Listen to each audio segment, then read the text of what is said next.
Hey, Enlightenment Garden here, July 2024. In this video, I want to talk to you about a plant that very few people have growing called frankincense. It's one that really is advertised as only being suitable for zones 10 and 11, very intolerant of frost and cold temperatures, which really limits where it can be planted in the ground anywhere in the world. Despite its reputation for not being able to handle under zone 10, I've got 4 frankincense trees growing in my backyard located in central Arizona near Phoenix. And we are zone 9B here, so my yard does get into mid-20s, not every year, but sometimes I do see that low extreme in the mid-20s. So that's testament to the fact that you can grow these in the ground in 9B. So in this video, I'm going to cover more about the history of this plant, its uses, as well as care, and finally some examples that I've got growing here in my yard. And for those of you that are in a colder zone than 9B, it doesn't mean, of course, that you can't grow this plant. You just can't put it in the ground. You can definitely container grow these, and that's typically where you'll see people have examples. More in a bonsai type formation. It does really stunt the growth of the tree when you grow it in a container, but you can definitely go that route so that you can protect it and, prevent any kind of damage from the cold weather you get. Frankincense, what does it mean? Well, most will say that the term refers to sacred incense. So that first word, franc, goes back to French for franc, sacred or pure, and then incense, smoke. And 2,000 years ago, that's primarily what frankincense was harvested for. So while frankincense refers to the tree, it also refers to the substance that people are extracting from that tree. As far as where these plants originate from, definitely not in Arizona or in the US. These actually come from dry, mountainous regions, primarily in India, Africa, and the Middle East. And it was only more recently that you could even acquire a plant within the US and that they started to be grown here. What we have as an advantage is we do have the dry, arid conditions that frankincense really like. Now, surprisingly, these plants are quite adaptable and they can handle high levels of humidity as well. So they will work in Florida even, which is polar opposite of us in terms of humidity levels, where they're quite high. We are often, in the 10% range. One of the earliest accounts of frankincense is in the Gospel of Matthew, where it was said that the 3 wise men presented frankincense to Christ at his birth. Frankincense was highly sought after and used thousands of years ago. So 2,000 years ago, really, it was more around obtaining that for purposes of burning it as incense, more ceremonially. It has a compound in it called terpenes, and those terpenes give off a very kind of smoky, spicy fragrance. So you'll still find that frankincense is used for that purpose of incense, but it's also used in essential oil format for health benefits. Primarily, it has boswellic acids within that sap that have anti-inflammatory and anti-pain properties. So if you're interested more in the medicinal aspects, definitely check out, the research that has been done. Some of it's pretty fascinating, where they found that it actually inhibits the precursors to certain diseases.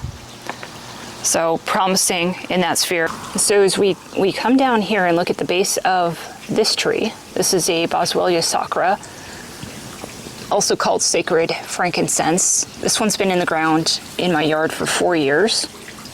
Started as cutting. You can see just a really interesting kind of shape and characteristic of this tree. Multi-trunked in general, and just sprawling branches everywhere. Very woody, and you can see peeling bark all over the tree. That's a very common characteristic of this tree, is this peeling bark. What they'll do is they'll take a chisel type implement and they'll wound this bark. It'll cause sap to bleed. And then they'll come back and keep doing that rewounding the same area. And that's to, I guess, generate better quality sap in amounts until it finally forms a glob on the wounded portion. And then they'll come back and they'll extract that glob and then dry it out. And that becomes the dried resin that will then be an input into, selling incense or into essential oils. That's more or less the process here to harvest the sap. Now with my particular trees, I've never gone and, wounded my trees.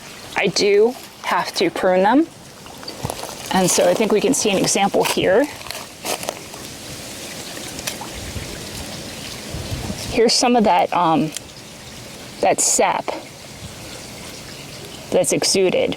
At this point, you can see it still sticks to my hand. It's still a little gummy. It's not perfectly dried. So they would dry this a little bit more out before it could be sold. So here I just have that sap sitting on the stone.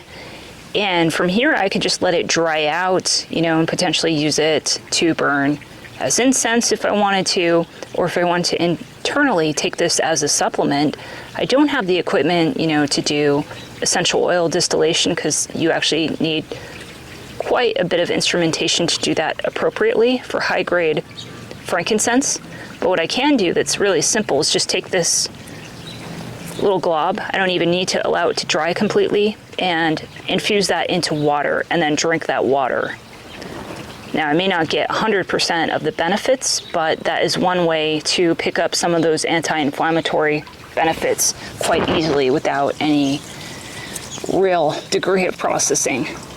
So if you are interested in essential oil, just know that even just 15 mils of the true grade stuff goes for well over $100. And the reason it costs so much is really because there are so many limited sources for this tree. It's been heavily tapped throughout history because it's always been prized for various uses. So that limits the amount that can be produced, which drives up the cost. In spring, these plants produce tons of flowers, and those flowers then turn into seed pods like this green one here. And even the seed pod is extremely fragrant of frankincense and also exudes a little bit of a white sap. I've used this on bug bites even to take down the swelling. But those seeds eventually dry, and that's where you can then try to plant and grow this from seed.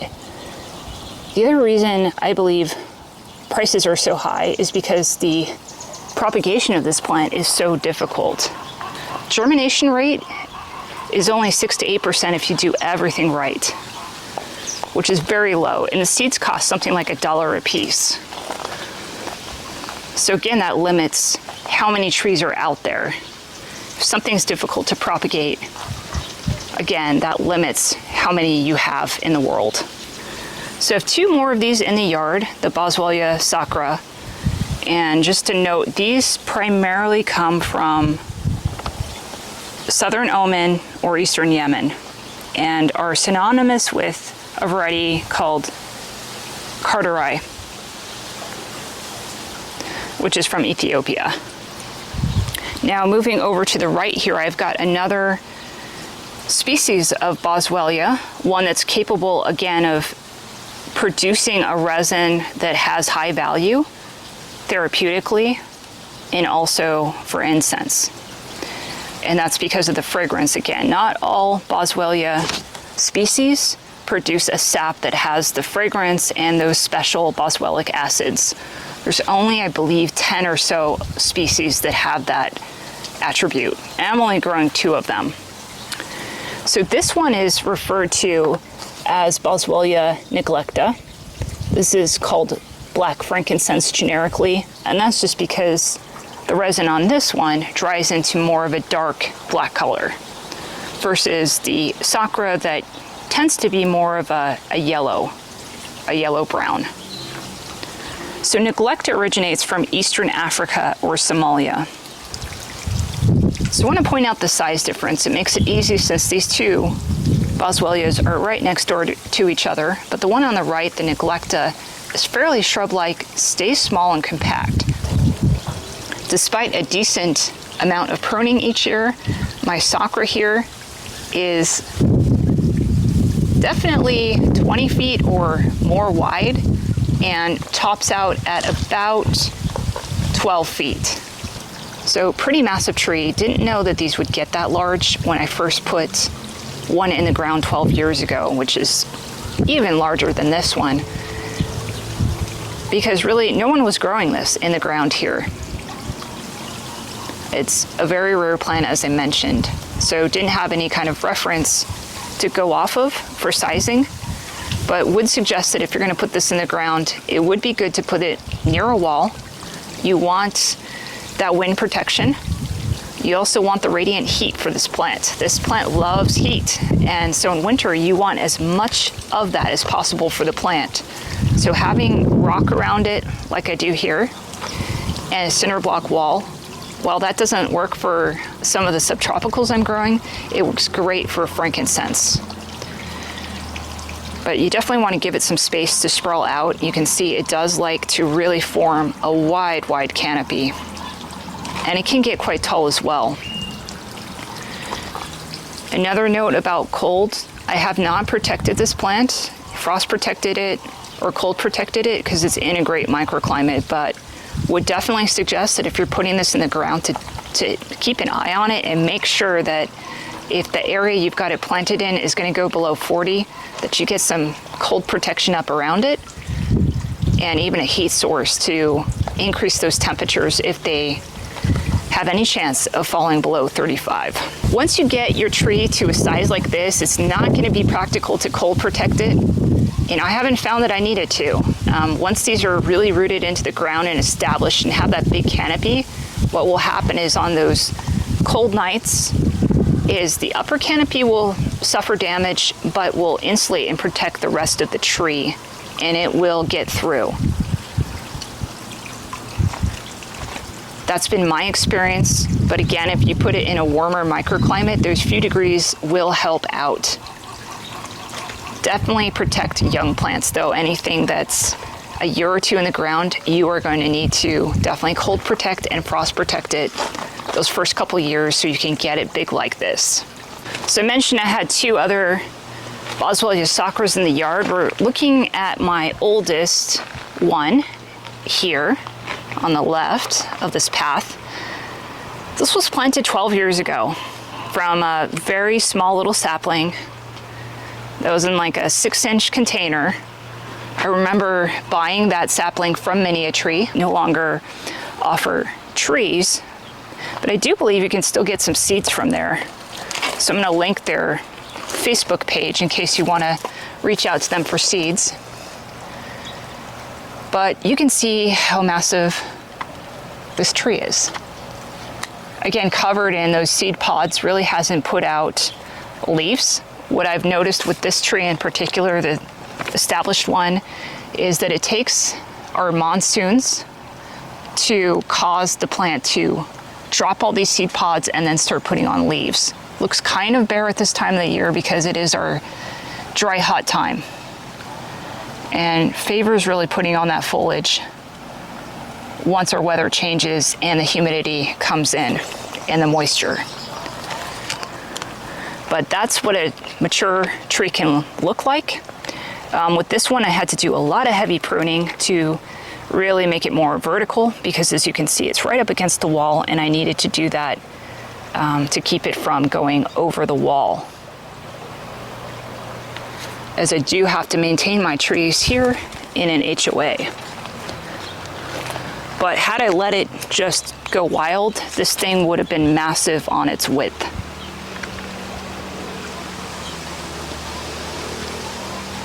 And we'll look at the latest one I put in. So this one was one that I propagated from a cutting that I rooted from one of my other trees, and I put this in the ground in April of this year. So it's only been 3 months in the ground. And I'll show you the video of when I first put it in, and you can see how much it's grown since being put in the ground. So if you're going to container grow this plant, you really want a very porous mixture. because they need really good drainage. But as you can see, it can grow in our clay soils quite well as long as you amend it a bit up front. So I do put quite a bit of sand. I'll take half native clay soil out, add in sand, add in pumice, volcanic rock, and that allows the drainage. And these guys really do well in our soil over time. So getting close to this tree, you can see how much it's grown just in the 3 months. This was the original branch here, and this is all the new growth that is put on. So it's definitely doubled in size, if not more. Well, it takes them a little bit to kick into gear. Once they're there, they really grow quite fast. So going back to propagation, I've propagated cuttings over the years, really over the last 6 years. And 2022 is really the last time that I was able to do that, where I had time for it. And that year was also where, for the first time, I just found a random seedling, in the ground around my oldest sacra. It had just germinated on its own. Out of the thousands of seeds that fell, that one germinated, and that's this seedling today, 2 years later. From seed, they are very slow growing. This is 2 years later from cuttings, much bigger. If you want a small little bonsai tree, growing from seed might be a way to go if you don't need or want the large size. Hope you found value in this video, found it interesting. Thanks for watching, and happy gardening.